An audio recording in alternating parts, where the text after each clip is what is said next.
नमस्कार किसान साथियों, एसआरजे किसान चैनल पे आप सभी का स्वागत है। किसान भाइयों, आज की इस वीडियो में हम आपको बताने वाले हैं धान की फसल में 30 दिन से 40 दिन के बीच में क्या क्या देखभाल करनी चाहिए, कौन कौन सी खादों का इस्तेमाल करना चाहिए, कौन सा एनपीके डालना चाहिए, कौन सा ग्रोथ प्रमोटर डालना चाहिए, क्या करने से अच्छा लाभ मिलेगा, ज़्यादा कल्ले आएंगे जिससे हमें भविष्य में ज़्यादा उत्पादन मिल पाएगा। तो ज़्यादा उत्पादन पाने के लिए अभी से आपको ध्यान देना पड़ेगा। ऐसा नहीं कि एकदम लास्ट में आप कोई खाद डाल दें जिससे आपका उत्पादन बढ़ने वाला है। ऐसी कोई खादें नहीं आती है। अगर आप सही समय पर सही मात्रा में सही चीज़ों का इस्तेमाल करेंगे तभी आपको अच्छा ज़्यादा लाभ मिल पाएगा। तो आज की वीडियो में हम यही आपको बताने वाले हैं कि 30 से 40 दिन की अवस्था में धान की फसल में क्या क्या कार्य आपको अवश्य करने चाहिए।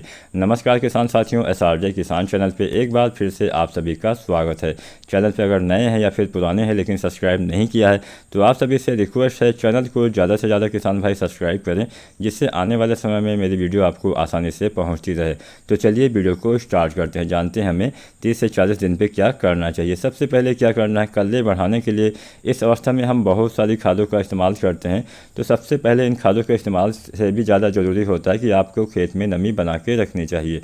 अब भले ही आप कोई खाद ना डाल पाएँ तो भी चलेगा, लेकिन अगर आप अपने खेत में नमी नहीं मेंटेन रख पाएंगे तो भले ही आप बहुत सारी खादें डाल दें, वो खादें काम नहीं करेंगी। तो सबसे पहले तो आपको क्या करना है, खेत में आपके नमी मेंटेन होनी चाहिए। कल्ले निकलने वाली अवस्था में तो आपके खेत में नमी अवश्य ही होनी चाहिए। यानी 30 से 40 दिन का समय वो समय होता है जब आपके फसल में सबसे ज़्यादा कल्ले का विकास हो रहा होता है। इसी समय ज़्यादा फुटाव होता है, ज़्यादा विकास होता है। तो अगर इस अवस्था में नमी नहीं रहेगी तो आपके पौधे में ज़्यादा कल्ले नहीं आएंगे। तो नमी आपको बना के रखनी चाहिए। नंबर 2 पे आपको ग्रोथ प्रमोटर का भी इस्तेमाल करना चाहिए। ग्रोथ प्रमोटर से पौधे की जड़ों का विकास अच्छे से होता है, जिससे ज़्यादा फुटाव होता है, ज़्यादा मात्रा में आप मतलब कल्ले ले पाएंगे।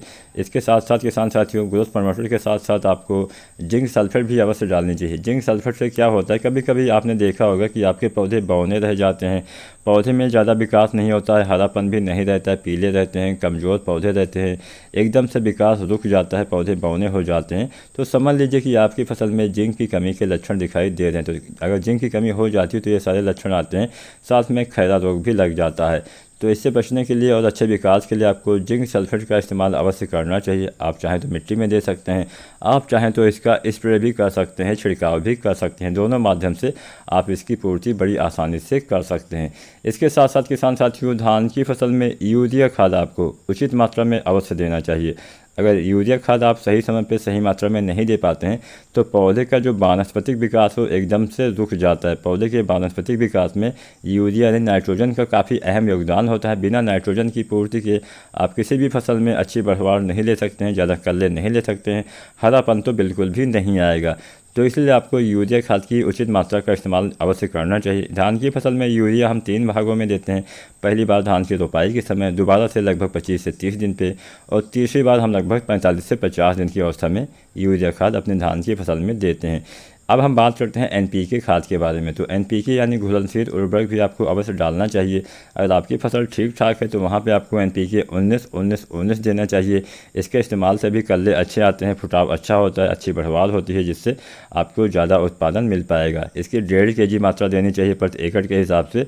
और अगर मान लीजिए आपकी फसल इस अवस्था में यानी 30 से 40 दिन की अवस्था में कमज़ोर नज़र आ रही है, कल्ले का विकास बिल्कुल भी नहीं हुआ है, फसल एकदम पीली है, सिंगल या 2 डबल पौधे आपको नज़र आ रहे हैं, तब आपको एनपीके 19-19-19 नहीं देना है।